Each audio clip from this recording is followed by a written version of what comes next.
Okay, so let us continue on from the previous lecture where we talked about Markov chains and the details in Markov chains. This was something that you saw in the last lecture. We talked about probabilities, probability distributions. We talked about if an event is independent, how we're going to find its probability. If an observation is not independent but dependent only on the last state, which is the first order Markov chains, how we will calculate the probability of that, we need the starting probability, and so on and so forth. We need some particular things. So let's continue on from that point, and let's take the same model that the coin toss model that we saw earlier. So, for example, let us suppose that you go to you basically take some coins, and we are not we don't know the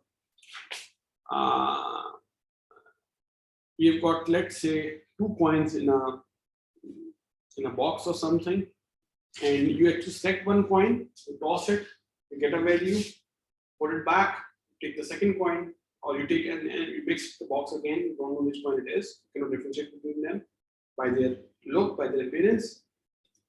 Again, toss, find, you just have the observations now. So, for example, I'll rub this one and move on to the next lecture, right? So, let us take the simplest example here again that I can possibly try and give. I don't know how right I will repeat that, but let's try it. Let's see the value that I can give. So the simplest example that I'll have for that part is what is the probability of observing a particular sequence. So that sequence in this case is, let's say, what is the probability of observing head, head, head, head, tail, tail, head, tail, head, and head, and head again. Right? This is a rather long example. Let's cut it down to maybe a bit smaller one, right? So this is a bit smaller one. Okay. So in this case, we've got 2 coins. One coin is biased and the other is fair coin. The fair coin has a probability of giving equal probability of giving head and tails, right? The biased coin is something that has got a higher probability of giving heads. So the biased coin will probably give more heads. If you select a biased coin and you take a biased coin, toss it, put it back, mix it, select the second one, keep on doing that, you probably get a different observation from each coin. The first coin, which is a fair coin, that has got an equal probability of giving you heads or tails. The second coin, which is an unfair coin, will most probably give you more heads than tails. So the underlying probability distribution of each coin is vastly different. So what I mean by that is probability of head given head, probability of head given tail, probability of head of tail. Sorry, let's protect this. Probability of head given that the coin was fair. Given that the coin was fair. Probability of tail. Of head given the coin was loaded. Probability of tail given fair, and probability of tail given loaded coin. So you can see here that we've got 2 different coins for 2 states. One is the observable state, one is the hidden state. The first state here is if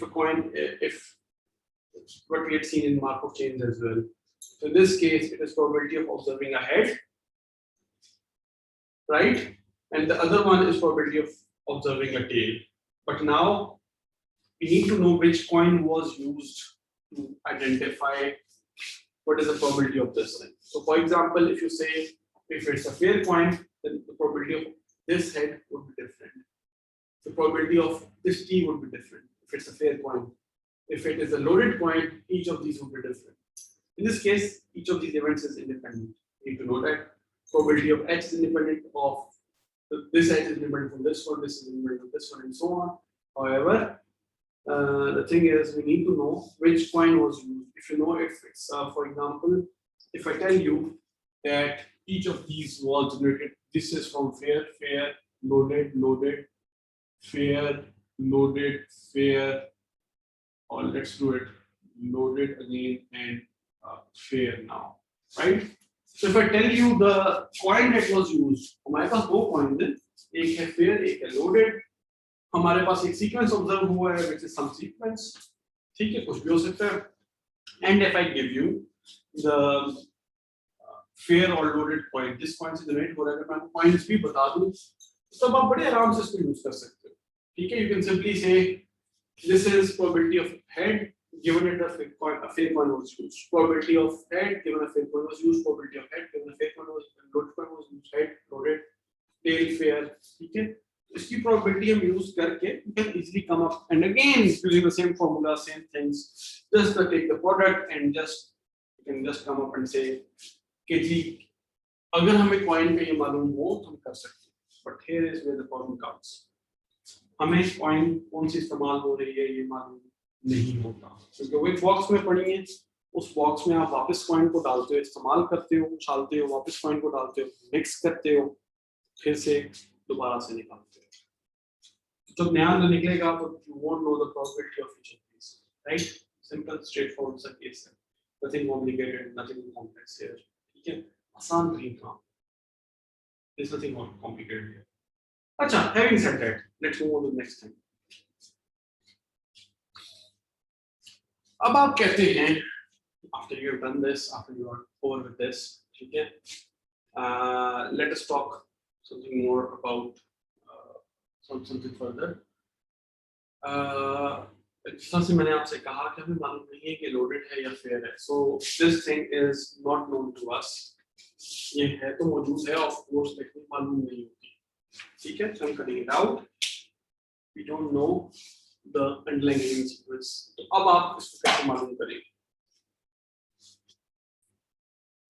इस sequence की probability क्या है, हम कैसे मालूम कर सकते हैं जबकि हमें इतना सीक्वेंस गिवन ना हो? गिवन हो तो बहुत आसान काम है. सबसे आसान सिनेरियो तो ये है कि आपको हिडन सीक्वेंस भी मालूम है.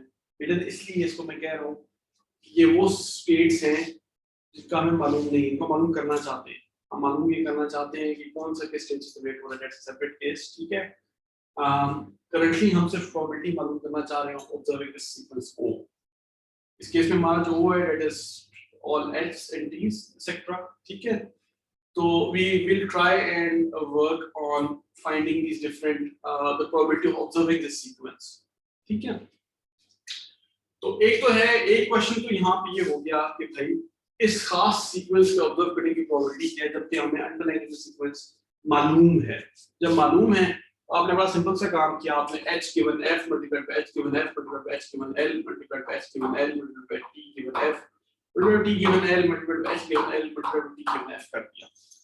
ठीक है, although I have simplified this a lot. इसमें एक और probability है, इसको मैं अभी इंट्रोड्यूस नहीं कर रहा. I'll introduce it at a later step. There's certain probability that is completely missing in this particular statement. Anyway, आसान काम. अगर मैं तो गिवन हिडन सीक्वेंस हम मालूम कर सकते हैं. So that's the first question. आपने बड़े मजे से आंसर कर लिया कि सिंपली प्रोडक्ट ले रहे हैं, हम काम खत्म करें. ठीक है, एडिशनल प्रोबेबिलिटीज लेके. Second case is where we don't know the hidden sequence. उस केस में आप probability of जो एक particular event है वो कैसे मालूम करेंगे? ठीक है, अच्छा, फिर एक थर्ड केस है which is कि अगर आप एक सीक्वेंस गिवन हो और एक मॉडल भी गिवन हो कि इस मॉडल से ये सीक्वेंस जनरेट हो रहा है. ठीक है, एक HMM गिवन है, एक मॉडल गिवन है. I talk about that for a minute. वो HMM होता है क्या, मॉडल कैसे बनता है. लेकिन मेन थिंग हियर इज आपको मॉडल गिवन है और अब आपसे क्वेश्चन ये पूछा जा रहा है कि इस मॉडल से इस सीक्वेंस को ऑब्जर्व करने की प्रोबेबिलिटी क्या है. What is the probability of observing this particular sequence from that model. ठीक है, ये एक सवाल है. दूसरा सवाल ये है जो सेकंड क्वेश्चन है कि जब आपको हिडन स्टेट्स गिवन ना हो, ठीक है, मॉडल भी गिवन ना हो, मॉडल गिवन हो, हिडन स्टेट्स गिवन ना हो, इस सीक्वेंस का उस मॉडल से जनरेट होने की प्रोबेबिलिटी क्या है। अच्छा, फिर उस मॉडल से अगर जनरेट हो रहा है, लेट्स सपोज कि आपको पता है इसी मॉडल से ये सीक्वेंस जनरेट हुआ है, ठीक है, तो what is the underlying hidden sequence, उस मॉडल के मुताबिक इस H के साथ फेयर कॉइन है, SH के साथ फेयर है, SH का लोडेड है, फेयर है, लोडेड है, इसकी प्रोबेबिलिटी क्या है। यानी हम ये मालूम करना चाहते हैं कि अगर मैं आपको ये सीक्वेंस दे दूं और मॉडल दे दूं, मुझे बताओ कि आप ये जनरेट हो रहा है F F L L F L L F से जनरेट हो रहा है। So that's the question that I want you to answer. इसके अंडरलाइंग हिडन सीक्वेंसेस क्या हैं? हिडन सीक्वेंसेस अब क्या होते हैं? Let's come to that. Let's talk about that. मैंने कॉइन की एग्जांपल दी, सो कॉइन की एग्जांपल में वेरी सिंपली कॉइन टॉस है, this is an observable event, head या टेल जो नजर आ रहा है that is an observable event, this is observable sequence, ठीक है, वो सीक्वेंस है जो हमें ऑब्जर्व हो रहा है, नजर आ रहा है, इसको हम ऑब्जर्वेबल सीक्वेंस कहते हैं। देन कौन सा कॉइन इस्तेमाल हुआ है उसके अंदर, that is the hidden sequence और हिडन उसको हम कहते हैं। तो a hidden sequence is something that is not visible to us directly, ठीक है। फॉर एग्जाम्पल मैं एक और एग्जाम्पल ले लेता हूँ कि अगर हम जो है कॉइन टॉस से हटके अब हम डाइस पे आ जाते हैं, ठीक है, और डाइस की मैं छोटी सी एग्जांपल आपके सामने रखता हूँ which is very interesting. I just made a small thing for you, इसे देख के आप समझ सकते हैं कि हम डाइस के साथ कैसे कर सकते हैं, ठीक है, and we talk about that. हमारे पास जो है ना ये कप है, आई टेक दैट कप, ठीक है, ठीक है, ये मेरे पास 6 डाइस है, as you can see I have got 6 different dice, colorful dice हैं, बड़े मजे के dice हैं, I've got 6 dice, ठीक है, and I've got a beautiful cup, this is my cup, ठीक है, फुटबॉल का कप है, enjoy करो, okay, so 6 dice and a cup, I just put them in, ठीक है। इसमें मजे की बात ये है कि बाकी सारे डाइस जो हैं, let's suppose that each dice has their own probability, her dice एक खास चीज को फेवर कर रहा है, ठीक है, except for the black one which is fair, ठीक है, वो सारों को इक्वली आने के चांस होते हैं 1 से लेकर 6 तक, इसकी जो साइड है 6 साइड्स हैं, so there are 6 possible observable events in each dice, सारे डाइसेस में equal number of observable events हैं, राइट। सो हर डाइस जो है उसमें 1 से लेकर 6 तक इक्वल ऑब्जर्वेशंस हैं, आपको कोई डिफरेंस नजर नहीं आएगा। तो जो ऑब्जर्वेबल इवेंट्स हैं हमने आइडेंटिफाई किया, that is basically what I call 1 2 3 4 5 6, ये ऑब्जर्वेबल इवेंट्स हैं, आपको जो भी डाइस फेंकेंगे उसमें से यही ऑब्जर्व होगा, ठीक है। हाँ, हर डाइस जो है वो इसकी जो probability distribution of each event है वो डिफरेंट है, ठीक है। जो ब्लैक डाइस है फॉर एग्जांपल उसकी फेयर है, फेयर का मतलब है वो सारों की प्रोबेबिलिटी 1/6 बताता है। What is the probability of observing 1 on the black dice, आपके लिए इसका आंसर है जी 1/6। What is the probability of observing 5 on the black dice, it is 1/6। What is the probability of observing 1 on the white dice? Depends on the probability distribution of the white dice कि वो basically किस number को favour कर रहा है और बाकी वो किस तरह से उसकी probability दे रहा है, उसका मॉडल क्या है, ठीक है। तो that is a different thing। अच्छा, अगर मैं आपसे कहूँ कि हमने ऑब्जर्व किया है 1 5 6 1 6 1 6 5 6 1 6 5 4 3 2 1, ये हमारा सीक्वेंस है, ऑब्जर्वेबल सीक्वेंस मैंने आपको बता दिया, ठीक है। तो उसमें that's the question I am asking you. इसका आंसर आप ये, इसका ऑटोमेटिक जो आंसर आएगा वो ये आएगा कि पहले तो हमें हर एक डाइस की प्रोबेबिलिटी डिस्ट्रीब्यूशन बताएं, नंबर 1, यानी कि, और अच्छा अब मेरा क्वेश्चन क्या है, इस सीक्वेंस के अगेंस्ट मैं मालूम करना चाहता हूं कि किस डाइस से ये सीक्वेंस जनरेट होता है। तो मैं जो क्वेश्चन आपसे पूछ रहा हूँ क्वेश्चन ये है, अगर मैं पूछूं किस किस डाइस ने ये नंबर जनरेट किए, किस किस डाइस ने, क्योंकि मैं जब एक नंबर ऑब्जर्व होता है मैं वापस इसमें बॉक्स में डालता हूँ, ठीक है, और फिर दोबारा इसको मिक्स करते हैं, मुझे नहीं पता, और बगैर देखे इसमें से सिलेक्ट करके नेक्स्ट डाइस उठा लेता हूँ, ठीक है। अब क्वेश्चन मेरा ये है कि अगर हम एक्सपेरिमेंट करना चाहें छोटा सा, ये कर सकते हैं कि इस बॉक्स में हमारे पास 6 है, ठीक है, हमने एक निकाला, रैंडमली मिक्स किया, एक निकाला, उसको फेंका, उसमें से एक आपको एक जो है वो ऑब्जर्वेशन आ जाएगी, फिर वापस डाला, फिर मिक्स किया, बगैर देखे एक और निकाला और उससे नेक्स्ट ऑब्जर्वेशन होगी, ठीक है, and so on and so forth. हम करते जाएंगे। इसमें आप नोटिस करें there are two different types of probabilities that are involved. First probability is कि किस डाइस से एक चीज ऑब्जर्व हो रही है, ठीक है, इसको हम बेसिकली जो है वो एमिशन प्रोबेबिलिटी कहते हैं। एमिशन प्रोबेबिलिटी इज अगर वन ऑब्जर्व हो रहा है ब्लैक डाइस से तो one given black is the observation is the emission probability of observing one given that the black dice was used, उसको हम E से represent करते हैं, उसको I'll show the symbol later, ठीक है। उसको emission probability कहते हैं। emission probability क्या है? Observing a particular event from a given hidden state। ये आप देखिएगा emission probability क्या है? Observing a particular event from a given hidden state। इस एग्जांपल में जो हम ऑब्जर्व कर रहे हैं 1 2 3 4 5 6 that is the observable state, जो इसमें डाइस छुपी हुई है किस डाइस से जनरेट हो रही है, that is the hidden state. Hidden इसलिए कि हमें मालूम नहीं है, ऑब्जर्वेबल इसलिए कि हम उसको ऑब्जर्व कर सकते हैं, देख सकते हैं, ठीक है, आसान काम। तो इस छोटी सी एग्जांपल में डाइस जो है वो हिडन है, the value that is observe from dice is basically observable. अच्छा, ऑब्जर्वेबल क्लियर हो गया, हिडन क्लियर हो गया, तो फिर हम मूव करते हैं towards the problem itself. Emission probabilities हैं जो सिंपल हमने इससे पहले भी देखी कि गिवन द क्या कहते हैं, if we know the dice itself, so we know the black dice was used, the emission probability of observing one from black dice is P of one given black dice, ठीक है। और उसके model में आप जाके simply देख सकते हैं कि 1 इन ब्लैक डाइस कितना है, 2 इन ब्लैक डाइस कितना है, 3 इन ब्लैक डाइस 4 एंड 5 एंड 6, ठीक है। उस सारे की बुनियाद पे आप कोई भी, अगर मैं आपको डाइस बता दूं ब्लैक डाइस के अंदर प्रोबेबिलिटी ऑफ 1 इतनी है, 2 इतनी है, वो आप से इजीली मुझे उसकी वैल्यू रिट्रीव करके दे सकते हैं, जिससे हमें मार्क्स ऑफ चेंज मिलती है। अच्छा, this is what we call emission probabilities. Conditional probabilities हैं, ये है कि एक खास डाइस से एक खास प्रोबेबिलिटी का ऑब्जर्व करने की प्रोबेबिलिटी क्या है। लेकिन एक और प्रोबेबिलिटी है जो कि मैंने अभी तक आपसे जिक्र नहीं किया, जिसको मैंने अभी तक kept simple, and that is what is the probability of transitioning from particular hidden state to another hidden state। यानी कि what is the probability of selecting the next dice given that the previous dice was a particular one, ठीक है। in this case दायरे जब हम वापस डाल देते हैं और mix कर देते हैं तो ये यूनिफॉर्म है। यूनिफॉर्म का मतलब है मेरे पास, मैंने आपको डाइस, अगर नंबर ऑफ डाइस काउंट करें तो ये 6 डिफरेंट डाइस हैं, right. So these are 6 different dices. अगर मैं इसको अंदर वापस मिक्स करता हूँ, प्रॉपर्ली मिक्स करता हूँ, सिलेक्ट करता हूँ, तो हमेशा डाइस की सेक्शन प्रोबेबिलिटी है okay, again it is going to be 1/6, ठीक है।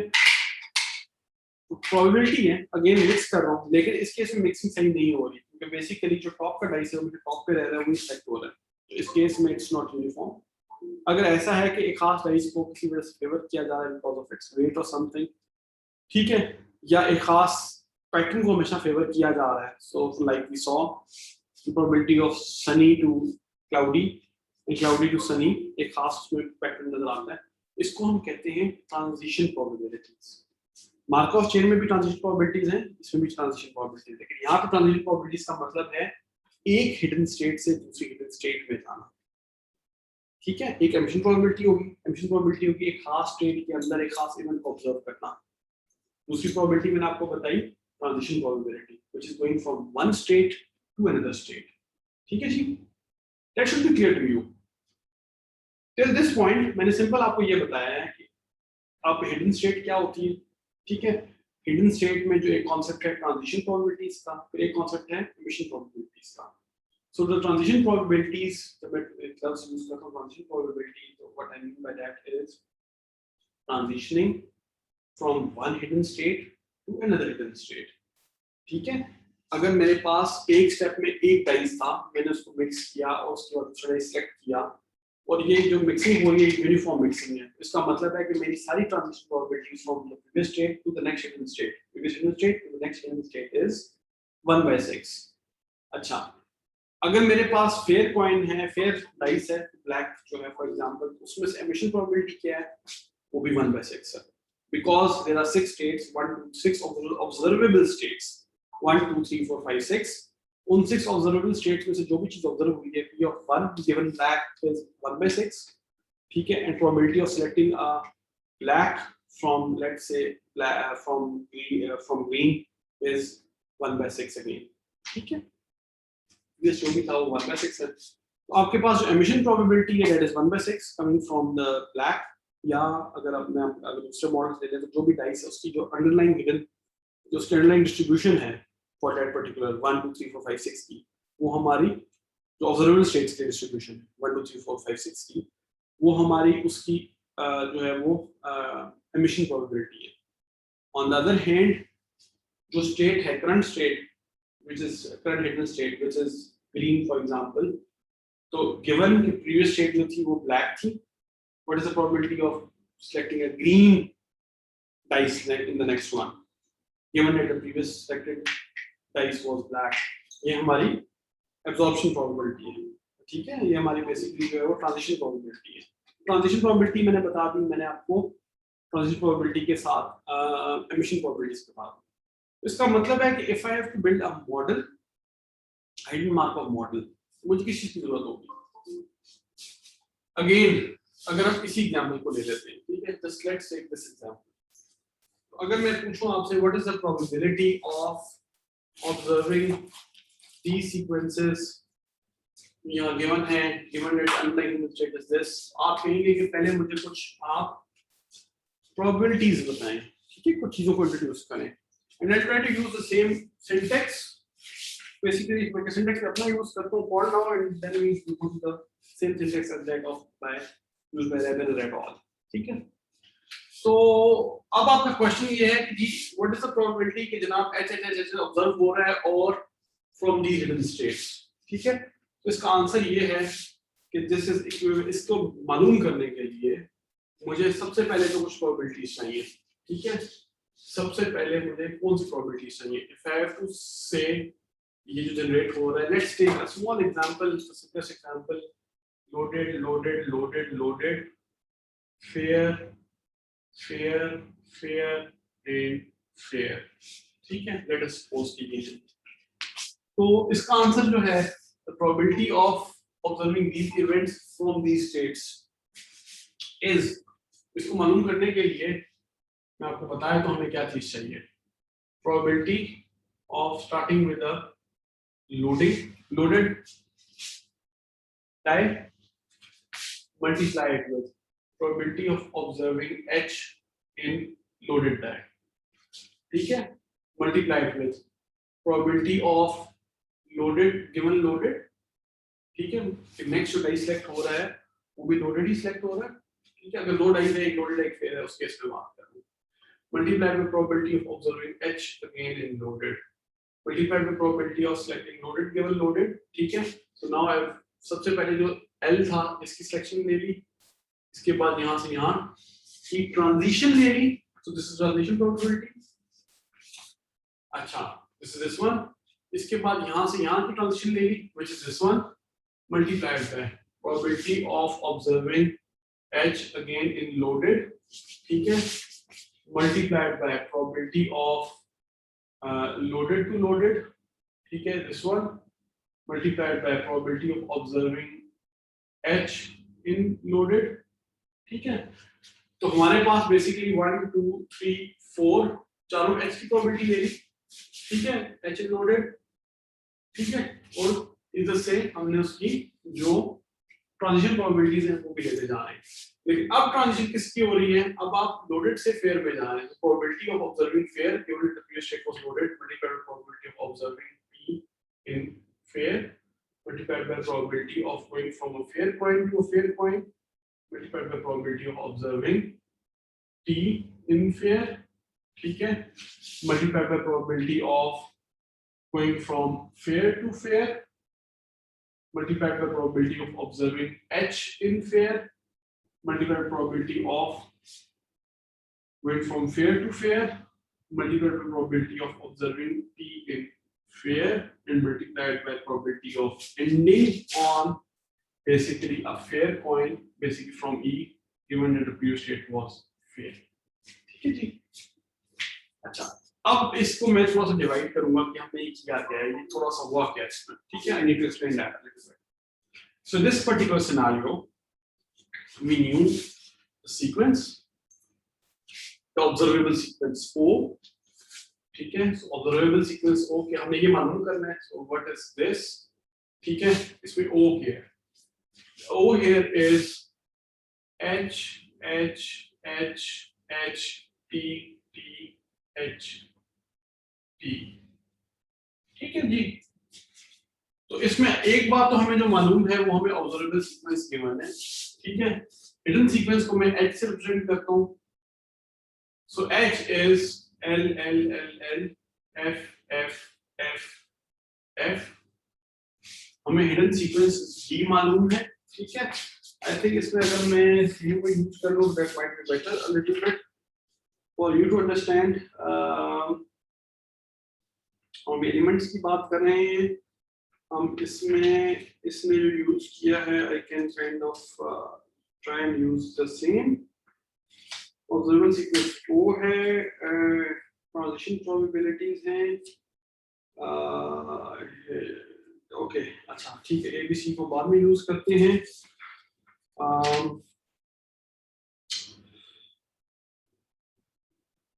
ठीक है, let's not deal with this for now, इसमें बाद में बात करेंगे कम दिस एलिमेंट्स में। हिडन सीक्वेंस हमें मालूम है, हमें ऑब्जर्वेबल सीक्वेंस मालूम है, और हमसे पूछा गया है कि probability of observing these events from the these hidden states. तो उसका आपने कहा जी कि दिस इज द सॉल्यूशन, ठीक है। सॉल्यूशन कैसे आता है, explain that as well in details.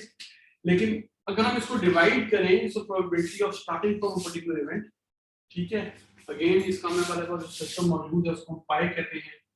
So pi is loaded और फेयर में स्टार्ट करने की प्रोबेबिलिटी क्या है, ठीक है। What is the probability, this is the probability distribution of starting with the loaded dice और विद द फेयर डाइस, ठीक है। ये हमें मालूम होनी चाहिए, तो क्योंकि ये मालूम होगी तो तभी हम प्रोबेबिलिटी ऑफ लोडेड डिफाइन कर सकते हैं, ठीक है। अच्छा, तो एक तो हमें starting probability in a particular given state चाहिए। अच्छा, नोटिस दिस, मैं ऑब्जर्वेबल स्टेट के H की बात नहीं कर रहा, probability of starting with H नहीं है यहाँ पे anymore, it's probability of starting with L, the loaded state, ठीक है, that is important thing. Next move करते हैं। अच्छा, इसके अलावा आपने नोट किया these characters H given L, H given L, H given L, L given L, sorry H given L, F given L, F given F, ठीक है। तो what are these ones? What is H given L, H given L, T given L, H given L, T given F? तो ये सारे मैंने आपको बताया था, these are the emission probabilities। तो emission probabilities के लिए जो typically यहाँ सिंबल यूज होता है, and I'll use the same probabilities, probability events given here, ठीक है। That is ठीक है जी, इसने B यूज किया, हम B यूज करते हैं, ठीक है। So B is my transition probabilities,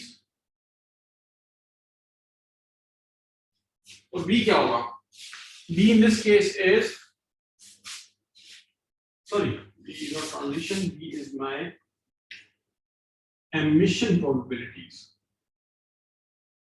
emission probabilities का मतलब है कि एक खास हिडन स्टेट के अंदर, ठीक है, जिस तरह इस केस में लोडेड और फेयर है, दो सिर्फ स्टेट्स हैं हमारे पास, तो लोडेड और फेयर स्टेट्स के अंदर हेड या टेल को ऑब्जर्व करने की प्रोबेबिलिटी क्या है, ठीक है।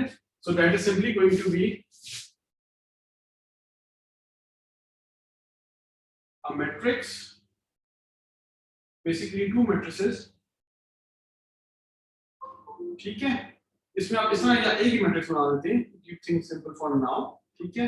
आपका लोडेड पॉइंट है, आपका फेयर पॉइंट है, आप ऑब्जर्व कर रहे हैं हेड, आप ऑब्जर्व कर रहे हैं टेल, ठीक है जी। स्टेट्स ऊपर हैं, जो ऑब्जर्वेबल है वो इधर है, और लोडेड पॉइंट से हेड की प्रोबेबिलिटी क्या है, लेट्स से दिस इज 0.6, ठीक है। बल्कि अगर आपकी एग्जांपल है तो दिस इज 0.9, दिस इज 0.1, ठीक है। फेयर में इट्स 0.5 एंड 0.5। तो नोटिस दिस थिंग कि now the rows here observable के लिए हैं, they are not summing up to 1, क्योंकि असल में जो चीज है वो ये है कि लोडेड के अंदर हेड ऑब्जर्व करने की प्रोबेबिलिटी 0.9 है, लोडेड के अंदर टेल की प्रोबेबिलिटी 0.1 है। तो कॉलम्स को 1 आना चाहिए, rows are not necessarily 1. So other way around as well, you can keep L and F here and maybe rotate as unique इस तरीके से रखना है, but ऑब्जर्वेबल स्टेट्स जो हैं हमेशा, जो आपकी जो हिडन स्टेट्स हैं, hidden state should always sum up to 1, क्योंकि ये एमिशन प्रोबेबिलिटी है, गिवन कि लोडेड पॉइंट सेलेक्ट हुआ उसके अंदर प्रोबेबिलिटी क्या है, हाँ ये मैट्रिक्स बताएगा। सो एमिशन प्रोबेबिलिटीज का मैट्रिक्स ये आपको गिवन होना चाहिए, इसमें के hidden states versus observable states, उसकी प्रोबेबिलिटी डिस्ट्रीब्यूशन गिवन। एक खास हिडन स्टेट के अंदर एक खास इवेंट को ऑब्जर्व करने की प्रोबेबिलिटी क्या है, उसको एमिट करने की प्रोबेबिलिटी क्या है, this is what the B matrix of emission probability matrix give you. अच्छा, इसमें इसका मतलब ये है कि now I can define probability of h given l is 0.9, so probability of loaded is the value given over here, so let's say कि हम जो है वो loaded पॉइंट की सेलेक्ट करने की probability 0.6 है, let's say fail की probability 0.4 है। अगर uniformly distributed हो तो 0.5 होती, it's not uniformly distributed, there's a higher chance of picking loaded point at the start and maybe the fail point at a later point। ठीक है जी, so in this case it's simply probability of l क्या है, that is 0.6, ठीक है। probability of h given l क्या है, that is h given l is 0.9, probability of h given l is 0.9, probability of h given l is 0.9, probability of h given l is 0.9, probability of p given f, p given f, p given f is 0.5, probability of p given f is 0.5, probability of h given f is 0.5, probability of p given f is 0.5। तो इसके through हमने basically जो है वो ये कुछ probability solve कर ली है, लेकिन there are something that are still unknown. What is probability of loaded given loaded? So ये जो है these are what we call using A matrix, ठीक है, इसको हम basically transition probabilities कहते हैं, transition matrix कह सकते हैं आप, ठीक है, to keep things simple। अच्छा, transition matrix के अंदर now what's the matrix that it contains? This is very interesting। ये लोडेड फेयर की प्रोबेबिलिटीज बताएगा, यानी कि व्हाट इज द प्रोबेबिलिटी अगर प्रीवियस पॉइंट या प्रीवियस सेट को लोडेड था, what is the probability of selecting a loaded point again. ठीक है, हिडन स्टेट्स की बात हो रही, नोटिस दिस थिंग कि एमिशन प्रोबेबिलिटी में एक साइड पे हिडन स्टेट्स है, एक साइड पे जो है ऑब्जर्वेबल स्टेट्स है, these are both hidden here, लेकिन this now says probability of going from the previous state अगर मैं ऊपर लिख दूं, ठीक है, so these are my previous states, ठीक है, and these are my next states, ठीक है, या current states इसको कह देते हैं, so this is my current state, this is my previous state, ठीक है। Just for now I'm just using the right syntax here, ठीक है, of course इसका order कर सकते हैं कि then you need to interpret it accordingly। तो probability of selecting a loaded state given a previous state was loaded is, let's say you don't want to change states too often, so 0.6 से 0.7 कर देते हैं, ठीक है। probability of selecting a loaded state given a previous state was fair is, let's say 0.3, 0.3 नहीं करते, let's keep it different, so 0.2, ठीक है, हम चेंज को प्रेफर नहीं कर रहे, current state next loaded previous fair को हम प्रेफर नहीं कर रहे, ठीक है। अच्छा, let us suppose that the current state is fair, previous state was basically loaded, तो जाहिर है 1, तो अगर loaded से आप loaded में जाने की 0.7 प्रोबेबिलिटी है, तो loaded से fair में जाने की प्रोबेबिलिटी 0.3 होगी, ठीक है, और fair से fair में जाने की प्रोबेबिलिटी 0.8 होगी, ठीक है। अगर आप fair point चूज करते हैं तो नेक्स्ट पॉइंट में fair आने की प्रोबेबिलिटी बढ़ जाती है, अगर आप लोडेड पॉइंट चूज करते हैं तो प्रीवियस अगला जो है फिर दोबारा लोडेड आएगा, इसकी प्रोबेबिलिटी भी अगेन हाई है, ठीक है। लेकिन हम ये देख सकते हैं कि दोनों मैट्रिसेस को डिफरेंट चीजों को एड्रेस कर रहे हैं। This one is addressing the emission probabilities once a state has been selected, हमें मालूम है कि लोडेड है, उस केस में इसको ऑब्जर्व करने की या इसको ऑब्जर्व करने की प्रोबेबिलिटी क्या है, ये हमें एमिशन प्रोबेबिलिटी बताएगी। लेकिन स्टेट के सिलेक्ट होने की प्रोबेबिलिटी क्या है, कौन सा स्टेट सिलेक्ट होगा, ये हमें या तो ये बताएगा क्योंकि स्टार्टिंग स्टेट्स हैं, या फिर बेस्ड ऑन प्रीवियस स्टेट्स हमें ट्रांजिशन प्रोबेबिलिटी बताएगी। तो बी ए मैट्रिक्स और बी मैट्रिक्स आपने याद रखें, ए बी और ये मैंने आपको रिड्यूस कर दी, ठीक है। So B is my emission probabilities, A is my transition probabilities, ये हमें एक स्टेट से एक हिडन स्टेट से दूसरे स्टेट में जाने की प्रोबेबिलिटी हमें ट्रांजिशन प्रोबेबिलिटीज बता रही है। एक खास हिडन स्टेट के अंदर एक खास इवेंट को ऑब्जर्व करने की प्रोबेबिलिटी हमें एमिशन प्रोबेबिलिटी मैट्रिक्स बता रहा है, ठीक है। क्लियर सो फार? इसका साइज क्या है? इसका साइज जो है दिस विल बेसिकली बी जितनी आपकी हिडन स्टेट्स हैं, ठीक है, those will be number of columns, जितने आपके ऑब्जर्वेबल स्टेट्स हैं those will be number of रोज। तो इसका साइज जो आप बता सकते हैं 2/2 because 2 hidden states and 2 observable states. Transition probability matrix will always be a square matrix consisting of number of hidden states multiplied by number of hidden states. ठीक है, इसके number of elements हैं, they are 2 into 2 again 4 because there are 2 hidden states. ये square है, this is not necessarily square, this can be square, this can be some other rectangular matrix as well. यहां तक भी clear है? तो अब इसके मुताबिक we can always evaluate this thing very easily. ठीक है, the question here is what is the probability of observing a sequence O given the hidden state as well as the model. Model क्या है? सवाल आपका ये होगा कि what is the model? This is what we call the model. जब आपको सारी की सारी प्रोबेबिलिटीज गिवन हो, जब आपको सारे के सारे ऑब्जर्वेबल इवेंट्स की जो एक मैट्रिक्स है वो गिवन हो, उसको गालिबन यहाँ पे जो है वो n या m के नाम से गालिबन वो उसको कॉल कर रहा है। I just go through it. ठीक है जी हाँ, ठीक है, यहाँ पे n क्या है? ठीक है, n is basically the number of states in the model. ठीक है, और हिडन स्टेट्स की बात हो रही है, सो यहाँ पे n की जो वैल्यू है वो f और l है। ठीक है, m जो है हमारा वो ऑब्जर्वेबल स्टेट्स हैं which is basically head and tail. ठीक है, तो इसके मुताबिक आपको 5 एलिमेंट्स की जरूरत है। You need 5 major elements to define your model. अगर आपको मैं पूछूं कि आपने एक एचएमएल को डिफाइन करना है तो आपने मुझे इसके आंसर में मुझे 5 चीजों की वैल्यू बतानी है। One of them is what is the n, what is the value of n? N set क्या है? So in this case, n is a set of hidden states. F and L, fair and loaded, are hidden states. दो states हैं, दो hidden states हैं, इसको क्या आप n matrix से represent करते हैं. Then the second case is when it asks you about the m. M is basically the observable states. इसको हम observable states कहते हैं. So observable states के इस केस में head and tail. ठीक है जी, head and tail are your two observable states. तो एम मैट्रिक्स आपको ऑब्जर्वेबल स्टेट्स के बारे में बताता है, राइट? Clear on that? अच्छा, नेक्स्ट आ जाते हैं। So you clear on this, you clear on this. ठीक है, आपने एन डिफाइन कर लिया, आपने अपना एम डिफाइन कर लिया। N is your hidden states, ठीक है, N is your observable states. Just enlist them, that's the whole thing. ये सेट्स हैं, this is set of hidden states, this is set of observable states. These are the two main elements. The third element is of course the starting matrix of the pi matrix. ठीक है, for all the states in the set n, तमाम hidden states के लिए what is the starting probability or to start with that particular state? This matrix defines that.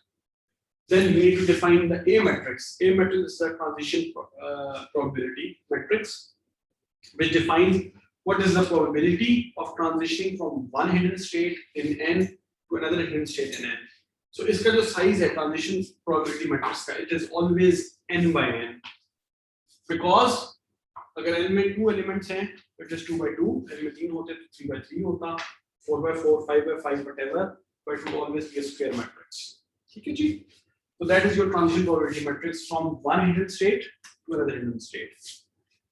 अच्छा, then the next thing is what is your emission probability matrix? Emission probability matrix is the fifth element that is necessary, that must be provided by you to define your model. Emission probability matrix क्या बताता है? एक state के अंदर एक खास event को observe करने की प्रोबेबिलिटी क्या है। ठीक है, so this is going to talk about what is the probability of observing these states, these observable events in these states. ठीक है, observable events in these states. ये कैसे होंगे? To define that, what we have to do is take these events and try to define them in this. So this then becomes a matrix, something like this one, emission probability matrix. और इसका size क्या होगा? इसका size is m by n या n by m, depending on the way you define them. ठीक है, in this case मैंने इसको रो बाय कॉलम डिफाइन करना है, ठीक है, रो इनटू कॉलम करना है, तो बेसिकली जो मेरे ऑब्जर्वेबल स्टेट्स हैं which is m multiplied by n is the order of this. अगर आप ऑब्जर्वेबल को इधर रखें और हिडन को यहाँ पे रखें, so this is then becomes m by n. अगर आप ऑपोजिट कर दें so this then be n by n. ठीक है, anyway in this case it's a 2 by 2 matrix that defines how each emission probability is connected with each hidden so how each observable event is connected with each hidden event. ठीक है, अगर आप ये 5 चीजें define कर लें तो आपका hidden markup model itself is defined. उसमें हिडन स्टेट्स क्या हैं, ये वाली स्टेट्स हैं. उसमें ऑब्जर्वेबल स्टेट्स कौन सी हैं, ये वाली स्टेट्स हैं. उसमें transition starting transition probability for each hidden state क्या है, ये है. उसमें एमिशन प्रोबेबिलिटी क्या है, that is emission emitting a particular probability in a hidden state, that is the B matrix. A आपका ट्रांजिशन मैट्रिक्स है, ठीक है, जिसमें के transition from one hidden state to another hidden state है. ठीक है जी. अच्छा, लेट मी से इसके एलिमेंट्स है ना, उनको मैं कैसे रिप्रेजेंट करूंगा, that's very interesting. So this is the probability of L, this is the probability of F. ठीक है, पाई L पाई F बता रहे हैं, पाई L is starting probability of this. ठीक है, एक सिंबल यूज कर रहा हूं. अच्छा, this is B given that the previous state was basically B of basically H given L and B of F given L, B of T given L, B of F given L. ठीक है जी. तो ये जो चीजें हैं, this is how I represent this value. ठीक है जी. B of H given L का मतलब है कि जो लोडेड स्टेट से H को ऑब्जर्व करने की प्रोबेबिलिटी क्या है, लोडेड स्टेट से F को ऑब्जर्व करने की प्रोबेबिलिटी क्या है, एंड सो ऑन. ठीक है, so this is the way I'm going to represent. B represents my small b. Notice कि small b है, capital B is the matrix, small b is the probability itself. ठीक है जी. Similarly हम यहाँ पे represent कर सकते हैं. In this case we're going to use A. ठीक है, small a. And now notice this thing, current ये है, previous ये है. So A of L given L, A of L given F, A of L given F, sorry, A of F given L, right, and A of F given F. Notice this thing कि इसमें जो ये वाला sum है ना, this sum, this is going to be 1. अगर आप इसको ऐसे sum करें, ठीक है, so this is going to be 1 because previous states का जो sum है उसे आप next state में move करने का sum हमेशा 1 आएगा. ठीक है, probability total 1 होती है. अच्छा, so इस लेक्चर में हमने क्या सीखा है, what have we learned in this lecture? That if we know the hidden states and if we know the observable sequences, we can calculate the probability of them by simply using our model. हमें model मालूम होना चाहिए. Given the model, given the hidden observable states, given the hidden states, हम इसकी probability मालूम कर सकते हैं by simply using the Markov chain rule. ठीक है, again this is hidden Markov model because it contains hidden states. ठीक है, underlying game exactly वही है जो कि hidden जो कि Markov chains के लिए थी, but the game has slightly differed in the sense that now हमारे पास starting probability हम यहाँ से ले रहे हैं, which is this one. ठीक है, these are basically your emission probabilities जो कि आपको B matrix दे रहा है. ठीक है, and then these ones L given L and F given L and F given F etc are all your transition probabilities जो कि आपको A matrix दे रहा है. ठीक है, and finally you've got this N probability जो कि usually it's taken as you know ज़ाहिर है किसी की statement करने की there's no meaning of that. So at times this is not useful, at times it's very useful. It depends on how you look at it. Anyway, from our perspective, I think we just talk about this thing. आज के lecture में I'm trying to end this lecture here on the note that we've learned how to use what we learned in this lecture is hidden Markov model. What is meant by hidden and hidden states, right? The concept of that. उसके हमें थोड़ी सी examples देखी, not in a lot of detail, although अब आपको समझ आ जाएगा हमने इसको जो this one example probably help you in understanding the hidden state. ठीक है, कॉइंस में आप देखें एक बायस्ड कॉइन है, ये आप think of it in casino, आप एक कैसीनो में जाते हैं, ठीक है, जुआ खेलने जाते हैं. Monte Carlo is one of the most famous city for casinos, and an interesting thing for you to know is कि Monte Carlo algorithm जिसको हम कहते हैं that was specifically devised for casinos. Markov chain Monte Carlo algorithm है which is very commonly used in a lot of research and which has shown a lot of applications even in current software and tools. मैं खुद उसको use करता रहा हूँ and I work a lot on Markov chain Monte Carlo algorithms. तो coming back, Markov chain Monte Carlo, which Monte Carlo algorithm है, Monte Carlo is basically known for casinos. It's a big city that has got a lot of economic activity generated from betting in casinos. तो casino के अंदर जो है क्या करते हैं कि कार्ड्स को लोडेड रख लेते हैं, ठीक है, जो कार्ड का डेक है उसमें सर्टेन प्रोबेबिलिटी और चार्ज इस तरह से करते हैं. You might have gone to gaming जिसमें आप कॉइन डालते हैं और you get it picks up a particular toy for you और समथिंग, तो उसकी प्रोबेबिलिटी होती है. लेकिन आई हैव कैलकुलेटेड दैट, ठीक है, कार्ड के डेक में एक खास प्रोबेबिलिटी है, ठीक है, दे हैव कैलकुलेटेड दैट. और हमेशा जो इनाम रखा जाता है ना उससे कम रखा जाता है ताकि जितने आप पॉइंट स्पेंड करें उनको उससे ज्यादा ही कमाई हो और आप जो है अल्टीमेटली उससे कम लेकर वो जीत के जाएं. इनको जीत का नशा होता है, of course that's different thing, they are lucky enough to get it at times, but at times you might not be lucky enough to win things. Anyway, moving on to the topic again. In this particular case, अगर आप observe करें खाली बैठकर and if you can define these models, ठीक है, if you can define these probabilities, तो एक खास इवेंट के ए के डिस्ट्रीब्यूट होने की प्रोबेबिलिटी आप निकाल सकते हैं. For example, what is the probability of getting 3 A's in the 3 cards that are given to you. तो आप जितने लोगों को डिस्ट्रीब्यूट होते जा रहे हैं उसमें से प्रोबेबिलिटी निकाल लें. उसमें प्रोबेबिलिटी में आपको नजर आ जाएगा कि लोड किसकी तरफ है, जिस साइड पे लोड है, जो डेक्स यूज हो रहे हैं उसमें लोड कितना है, उससे आप आइडेंटिफाई कर लें. With that you can kind of win a jackpot as well. क्या आपने कि पिछले इतने इवेंट्स में चीज अगर नहीं हुई है तो अब इसकी प्रोबेबिलिटी काफी ज्यादा है. सो लेट्स से कि अगले 5 बारियां आप कंसेक्टिवली जो है वो ट्रिपल ए के ऊपर बेट करें, आपका ट्रिपल ए आएगा ही आएगा मिनट, ठीक है, क्योंकि बहुत प्रोबेबिलिटी उसकी हाई हो चुकी हुई है, ठीक है. So and so forth. मैं I am just going on and on with things what I not take anything that we used. Having said that, let's go on to, and there are many other applications. हम bioinformatics के अंदर भरी पड़ी है जिसमें हम इस चीज को किसी न किसी फॉर्म में इस्तेमाल कर रहे हैं. जीन प्रेडिक्शन के अंदर जो जीसी आइलैंड्स हैं उनकी इंपॉर्टेंस पे, हाइपर मेथिलेशन के ऊपर, इवन सीक्वेंस जनरेशन के लिए हम इसको इस्तेमाल कर सकते हैं of a particular let's say organism.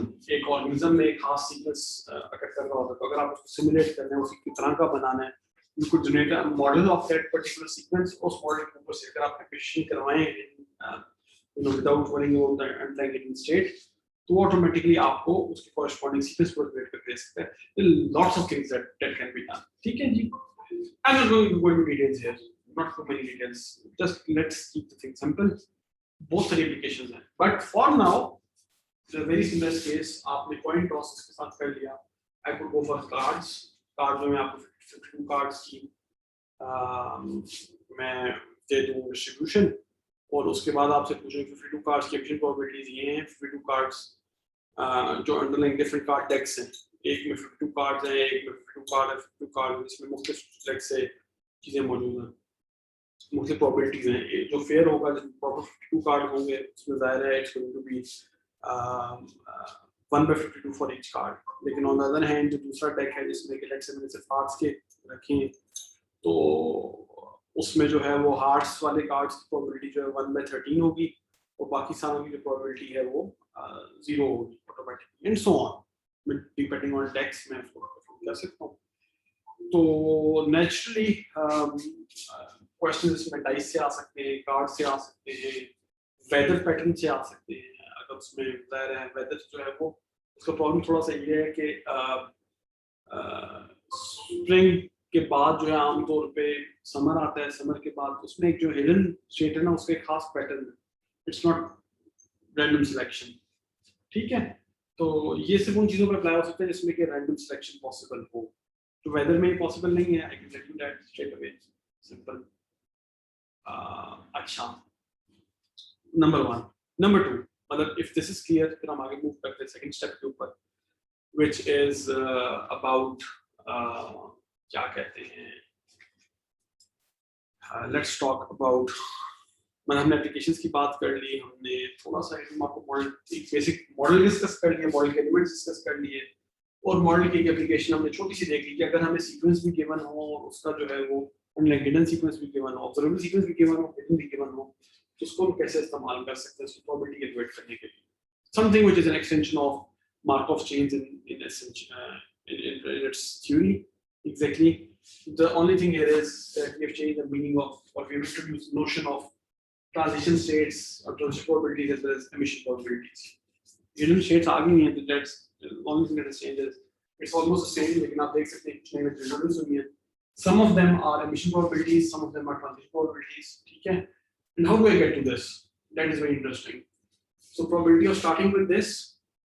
ठीक है, let's look at that very clearly, each step में आपको एक्सप्लेन करने जा रहा हूं ताकि आपको ये कंफ्यूजन हो कि this is not rocket science, this is very easy. Probability of starting in loaded state और in particular hidden state multiplied by probability of observing a particular event in that state. So probability of observing H given L comes from this, multiplied by probability of transitioning from loaded to loaded, multiplied by probability of observing H in that loaded state, multiplied probability of transitioning from loaded to loaded, multiplied probability of observing H in that loaded state, multiplied probability of loaded to loaded, multiplied probability of H in that loaded state, multiplied probability of fair given that the previous state was loaded, multiplied by probability of T in fair, multiplied probability of fair to fair, multiplied probability of T in fair, multiplied probability of fair to fair, multiplied probability of H in fair, multiplied probability of fair to fair, multiplied probability of T in fair, and then ending probability in F. What is the probability of F? ये सारा मैंने यहाँ पे लिखा है, जहाँ मैं जो लफ्ज़ यूज कर रहा हूँ, I basically used one transition probability and one emission probability. Transition, emission, transition, emission, transition, emission. एक स्टेट में मूव करते हैं, वहाँ पे एमिट करते हैं, स्टेट में मूव करते हैं, एमिट करते हैं, स्टेट में मूव करते हैं, एमिट करते हैं, स्टेट में मूव करते हैं, एमिट करते हैं, ठीक है। तो ग्राफिकली अगर इसकी बात की जाए, that's again another very interesting topic, 5 मैंने आपको इंट्रोड्यूस कर दी, ठीक है। तो जो ट्रांजिशन मैट्रिक्स है, I can just draw it may be, और बड़ा आसान सा होगा, आपके पास लोडेड है, आपके पास फेयर है, ठीक है, loaded to fair, fair to loaded, loaded to loaded and fair to fair, ठीक है। In the same way we can draw this graph, जो कि आपकी this is representing your transition probabilities, ठीक है।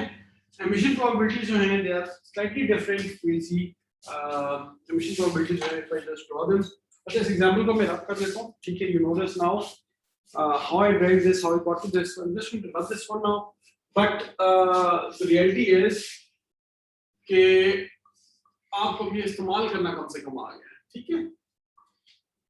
ऑब्जर्वेबल सीक्वेंसेस क्या हैं, लोडेड क्या हैं, उनको भी डिफाइन कर लिया, उनको यूज कर दिया, ठीक है। And that's all that we do. This is for transition probabilities, the graphical representation. The representation for emission probabilities is much more complex, and that is because there are two things now I need to basically have a matrix like this is my emission probability graphic, ठीक है। इसमें here I have got this is my loaded, this is my fair coin, ठीक है। In this I have got one state, two state, this is my head, this is my tail, this is my head, this is my tail, और जो ये है ना, these are basically the probabilities. So here I can basically say this matrix itself represents the whole thing. इसका कोई specific graphic represent नहीं करता, या फिर टाइम्स हम क्या करते हैं, इसके ऊपर यहाँ पे लिख लेते हैं। For example this is head and loaded is 0.9, this is 0.1, this is 0.5 and 0.5 again. तो ये छोटा सा है, I've just put in everything here. और इसका जो मेन पर्पस है वो यही है कि हम एक चीज को प्रॉपर्ली डिफाइन कर लें. Everything is defined now and we are kind of working on this the emission probabilities here. This is the emission probability matrix. This is the transition probability. Transition probability जो है हम again बिल्कुल graphically use कर सकते हैं. Emission जो है उसका जो मैट्रिक्स है वो इस तरह से होता है. नोटिस कि इसकी ओवरऑल जो है वो एमिशन हमेशा 1 ही है. लोडेड के अंदर जाहिर है कुछ ना कुछ कमेंट होगा. ठीक है, so that's how it works. Anyway, आज का लेक्चर इस पे खत्म करते हैं. Let's finish today's lecture on this particular point and let's see what we have done so far. We know what HMM is, what it does, what are the 5 elements of HMM, and we have learned how to calculate the probability using the the hidden basically the 5 elements. We can now calculate the probability of a particular event if we know the the sequence of events as well as basically the underlying hidden states. If we know that, we can always calculate the probability of observing it from that particular model, right? So probability of observing O given basically the hidden states H as well as the model M or model itself, the whole model, then we can kind of calculate the probability. That's the easiest thing to do, simply taking a product just like we did for that. So that's it for today's lecture. In the next lecture, we'll talk about slightly more complex cases in HMMs where the hidden states is either not given or you want to generate the probability of generating a particular sequence from a given model. So you're given 5 models. What is the probability that this observable sequence was generated from this model? Generative modeling की तरफ भी थोड़ा move करेंगे.